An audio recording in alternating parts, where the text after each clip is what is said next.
Hata nyinyi wanasiasa, Mheshimiwa Ishongwa, mkumbukanga hata tulikuwa na Kirema tuko na kura. Nani aliwaambia kama tuko na Kirema sisi hatuna kura? Nani alisema sisi hatuwezi ongea tuseme tunataka ama hatutaki? Nani alisema lazima tu? Sisi ni wazima. Sisi tuko na mimi niko na karibu 70 years.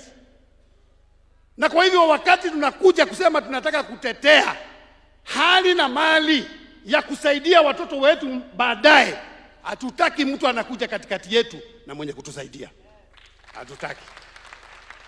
Sisi Wakorino tumefungua mlango. Kama Mheshimiwa Rais wetu Ruto amenunulia sisi eka 6 ya shamba na ametujengea Bible School ya kwanza Kenya ya Wakorino. Kama wewe unaona ni mbaya, na wewe nunua eka 20, jengea Wakorino University. Hiyo ndio njia ya kupita sasa. Hata sisi tumejua hii kura yetu iko dhamana. Na tunaenda mahali tunaona tunasaidika.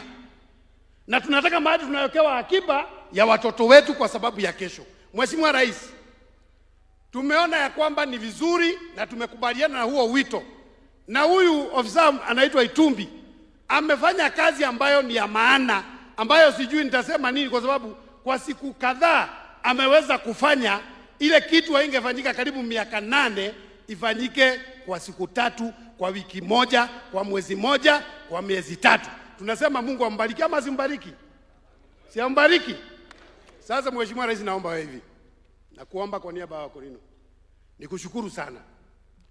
Kuna mambo kadhaa umetusaidia. Na ukweli ni hiyo.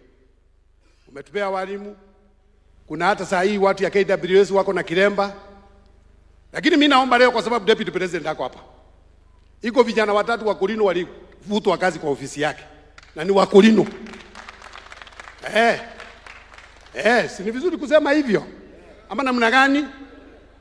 Na kwa